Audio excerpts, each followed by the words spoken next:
सीधासलख दृश्य आम देखु बर्तमान महामहिम राष्ट्रपति कारकेट बाहरी सारी ये दृश्य आप देखुं महामहिम राष्ट्रपति एठू सीधासलख से राजभवन क्षमा करेंगे एठू सीधासलख नीलाद्रि विहार जिबे सेठी कार्य जोग देवा पर राजभवन आसी पहुंचे ये आप देखुं सीधासलख दृश्य जे कारकेट बाहरला पछरे जामर गाड़ी रही जामर गाड़ी जाऊँगी महामहिम सीधासलख दृश्य देखुं बर्तमान महामहिम राष्ट्रपति गाड़ी आप सीधासलख देखुं जामर पर महामहिम राष्ट्रपति ये गाड़ी सीधासलख बाहर दृश्य आप देखुं भुवनेश्वर विमान बंदर बाहर महामहिम राष्ट्रपति द्रौपदी मुर्मू सीधासलख भिजुआल देखुं हाथ हल्ई अभिवादन जनाई महामहिम राष्ट्रपति एवं कारकेट पछरे कारकेट रही आगे कारकेट बाहरी सारी जामर गाड़ी पछरे रही महामहिम राष्ट्रपति गाड़ी और से हाथ हल्ई अभिवादन जनाई एठू सीधासलख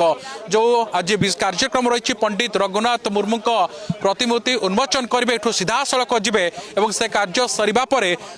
राजभवन फेरबे राजभवन रात्रि यापन करेंगे और आसंता काली पुरी अभिमुखे बाहर पुरी में महाप्रभु को दर्शन करेंगे एवं जो रही 75 जो आयुर्वेदिक महाविद्यालय रही तार से कार्यक्रम जोगदेवे नौसेनार जो स्वतंत्र कार्यक्रम रही जोगदवा कार्यक्रम रही अनेक कार्यक्रम एभली रही लगातार 5 दिन विभिन्न लोक कल्याण कार्यक्रम रही सीधासलख पहुंचे और किसी छात्र छात्री शिक्षयित्री सहित आलोचना करने कार्यक्रम देखुं ये बर्तमान देखुं भुवनेश्वर विमान बंदर बाहरी सारी महामहिम राष्ट्रपति।